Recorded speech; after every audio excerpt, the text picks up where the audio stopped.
श्री शिवाय नमस्तुभ्यम। दोस्तों, जैसा कि आप सब जानते हो, माघ मास का पवित्र महीना चल रहा है। तो दोस्तों, कल है 13 फरवरी मंगलवार का दिन। साथ ही इस दिन पड़ रही है चतुर्थी तिथि, जो कि इस दिन को बहुत ही खास और विशेष बनाती है।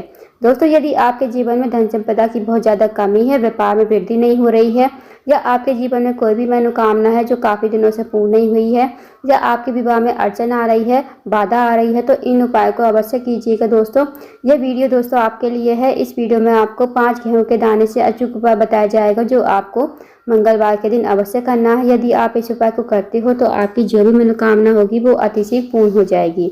तो आइए दोस्तों, जानते हैं उपाय कैसे करने हैं। पहला जो उपाय है दोस्तों, वह है मनोकामना पूर्ति के लिए।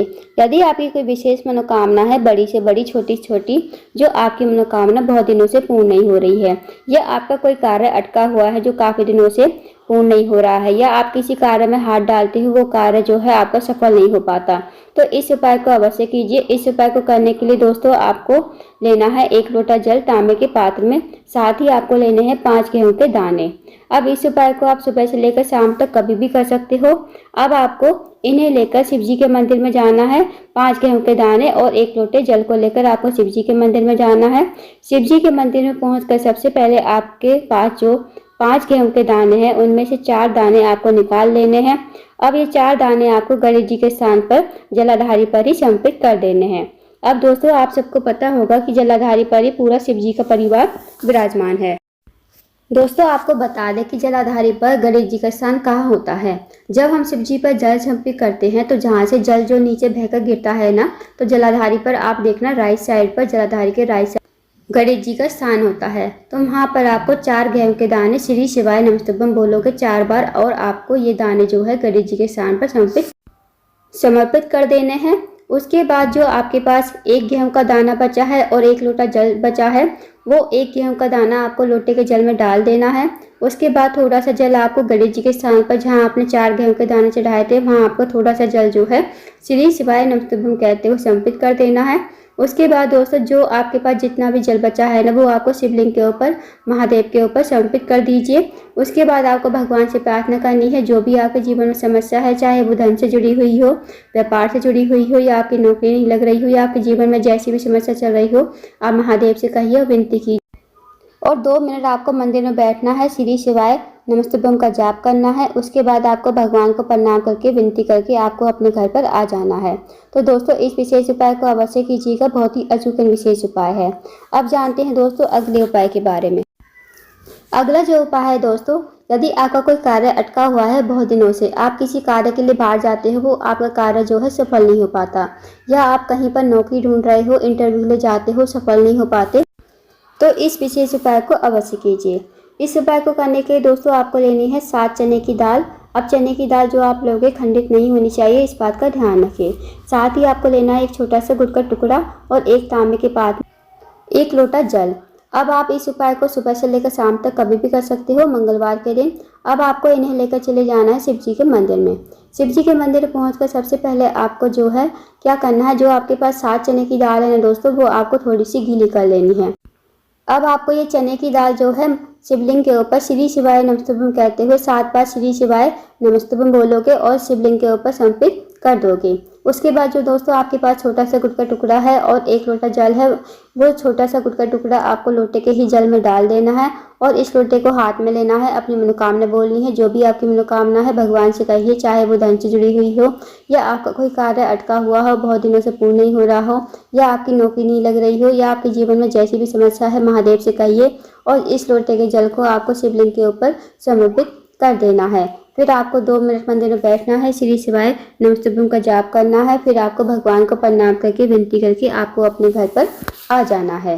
तो दोस्तों, इस विशेष उपाय को अवश्य कीजिएगा, बहुत ही अचूक विशेष उपाय है। इस उपाय को करने से भी आपकी सारी मनोकामनाएं पूर्ण हो जाएंगी।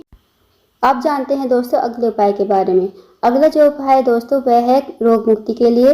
यदि आपके घर में कोई व्यक्ति बीमार है, रोगीला है, बहुत दिनों से दवाइयाँ ले रहा है, बहुत दिनों से जो है हॉस्पिटल के चक्कर काट रहा है, तो इस उपाय को अवश्य कीजिए। इस उपाय को करने के लिए दोस्तों आपको लेना है 1 तांबे के पात्र में 1 लोटा जल। साथ ही आपको लेनी है एक बेलपत्र। अब जो आप बेलपत्र लोगे ना, कहीं से कटी वटी खंडित नहीं होनी चाहिए, इस बात का विशेष ध्यान रखिए।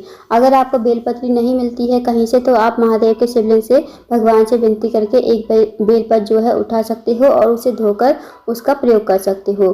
अब दोस्तों आपको क्या करना है, आपको इन्हें लेकर मतलब शिव जी के मंदिर में जाना है। शिव जी के मंदिर में पहुंचकर सबसे पहले आपको एक लोटा जल श्री शिवाय नमस्तुभ्यं कहते हुए शिवलिंग के ऊपर समर्पित करना है।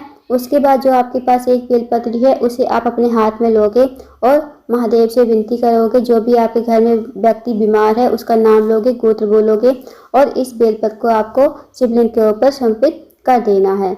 उसके बाद 2 मिनट आपको मंदिर में बैठना है, श्री शिवाय नमस्तुभ्यं का जाप करना है। फिर आपको जो आपने बेलपत्र चढ़ाई है दोस्तों, वो आपको भगवान से विनती करके औषधि के रूप में आपको लेकर आनी है। फिर आपको इस बेलपत्र को घर पर लाकर उस व्यक्ति को देना है। जो भी व्यक्ति आपके घर में बीमार है उससे कहें कि वो इस बेलपत्र को चबा चबा कर खाए। अगर वो चबा कर नहीं खाता है तो आप इसे सुखा लीजिए और सुखाकर इसका पाउडर बना लीजिए। फिर आप इस बेलपत्र को जो है पानी में घोलकर भी दे सकते हो या आप दूध में भी घोलकर इसे दे सकते हो। तो आप इस उपाय को अवश्य करवाइए। जो भी व्यक्ति आपके घर में बीमार है उसकी जो बीमारी है धीरे धीरे ठीक हो जाएगी। अब जानते हैं दोस्तों अगले उपाय के बारे में। अगला जो उपाय है वो है धन प्राप्ति के लिए, धन की वृद्धि के लिए और माता लक्ष्मी का अपने घर में आगमन करने के लिए। यदि आपके घर में धन की बहुत ज़्यादा कमी है, पैसों की तंगी, आर्थिक तंगी से बहुत ज़्यादा परेशान हो, तो इस उपाय को अवश्य कीजिए। इस उपाय को करने के लिए दोस्तों आपको लेना है एक बेलपत्र, एक शमी पत्र, एक चावल का दाना और एक हरा मूंग का दाना। साथ ही आपको लेना है एक तांबे के लोटे में जल। अब इन्हें लेकर आपको चले जाना है शिव जी के मंदिर में। अब दोस्तों इस उपाय को भी आप सुबह से लेकर शाम तक कभी भी कर सकते हो। अब इन्हें शिव जी के मंदिर में ले जाकर जो आपके पास चारों सामग्री है ना, एक बेलपत्र, एक शमी पत्र, एक चावल का दाना और एक हरा मूंग का दाना, अब इन चारों को आपको लोटे के जल में ही डाल देना है। फिर आपको लोटे का जल जो है आपको हाथ में लेना है, महादेव से प्रार्थना करनी है। जो भी आपके जीवन में समस्या है, चाहे वो धन से जुड़ी हुई हो, व्यापार से जुड़ी हुई हो, नौकरी नहीं लग रही हो, धन प्राप्ति करवाना चाहते हो, अपने जीवन में धन की वृद्धि करवाना चाहते हो अपने जीवन में, तो महादेव से सच्चे मन से अपनी मनोकामना कहिए और इस जल को धीरे धीरे एक ही धार से जो है शिवलिंग के ऊपर समर्पित कर दीजिए। उसके बाद आपको 2 मिनट मंदिर में बैठना है, श्री शिवाय नमस्तुभ्यं का जाप करना है। फिर आपको भगवान को प्रणाम करके विनती करके आपको अपने घर पर आ जाना है। तो दोस्तों इस विशेष उपाय को भी अवश्य कीजिएगा। बहुत ही अचूक विशेष उपाय है। इस उपाय को करने से भी आपकी जो भी मनोकामना होगी अवश्य ही पूर्ण हो जाएगी। तो दोस्तों ये थे कुछ विशेष उपाय जो आपको मंगलवार के दिन यानी चतुर्थी तिथि के दिन अवश्य ही करने हैं। अगर आपको जानकारी पसंद आई हो, वीडियो को लाइक करना, शेयर करना, चैनल को जरूर सब्सक्राइब करना और कमेंट बॉक्स में श्री शिवाय नमस्तुभ्यं हर हर महादेव जरूर लिखना।